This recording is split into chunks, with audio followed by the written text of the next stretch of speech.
And I've read that you're a fan of harmonies.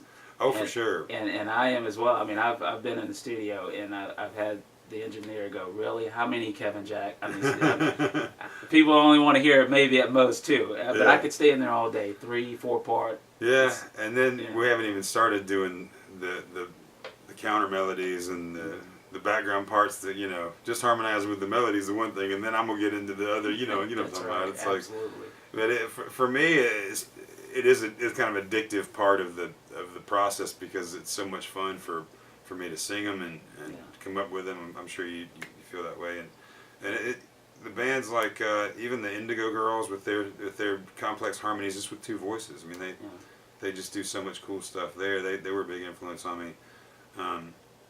More recently, my favorite band in bluegrass is Balsam Range, and I know that they're contemporary and new, but they have a lot of traditional leanings. As Mark Pruitt played with Ricky Skaggs, and Tim Surratt played, you know, with the Isaacs and the Kingsmen and all that, and the guys in the band have played with everybody. Yeah. And they're legitimately, they have pedigrees in this genre, and so learning from them has been a joy. And Awesome. I've gotten a chance to see so much great stuff that it's a never ending. Yeah, so we're definitely going to dig into them because I want to know a little more about them and how you guys teamed up. Funny you mentioned Indigo Girls. You know, Daniel Parrish sitting behind the camera opens every cover gig that he does with Closer to Fine, right? Which Classic, is classic, great perfect song. So I'll also say that I read that you started with guitar first. And Well, sure. Piano, I guess, if you want to go way back, Yeah. but singing always. So I've always sung, and my first musical lessons were in piano, and then I taught myself to play guitar based on that. And then my first band I was in, I played bass, and it was only because nobody else wanted to, and it would seem like the easiest one, and I was the worst player. So I was thumping away on that, and by the time I got to college, I started fronting bands with acoustic guitar. Right.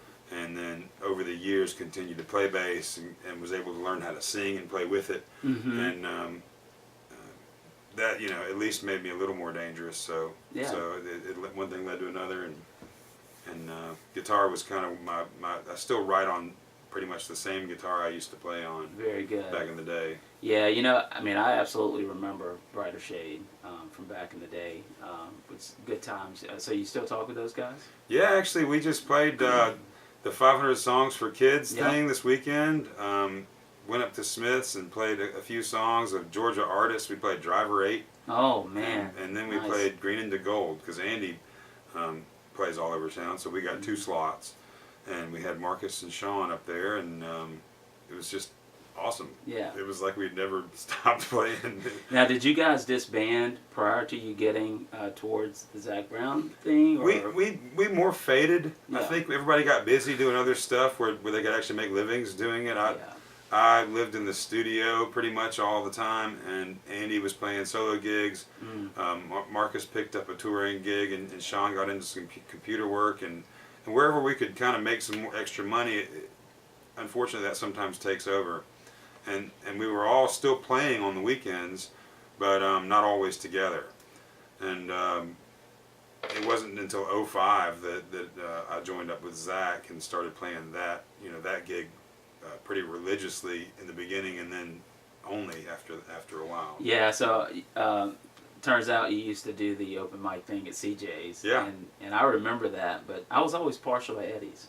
Yeah. And we borrowed a little bit from Eddie because we hadn't had it as a competition to begin with, but then we added that in. Yeah. And it tends to bring the stakes up a little bit. We had to do it on Tuesday nights. I'm not going to compete with the Monday night. Absolutely. Everybody went to Eddie's. Yeah, Eddie's is a happening thing still. Well, what's funny is, you know, when you think about the open mics, you think, you know, the singer-songwriter. And I always saw Buckhead, you know, especially back in the late 90s, it was bustling with the whole dance and bar scene. And so over there, for me, was more about, woohoo, beer, you know, and it really didn't feel like the listening room for me. So I didn't go over as often as some other friends. I'm not sure if you know Brian Wiltsey. And I think, I want to say Brett Hartley used to play over there, not in the open mic around, but I've seen him play with around bands sometimes, over there, sure. But CJ's Tuesdays back then was kind of a nice break from that because it's their patio, and people. It's not a very busy night, so people who would come out, we'd have 50 people in the crowd, and we'd have 10 artists, and they'd be playing for the people that came to see them. That's so right. the vibe was scattered.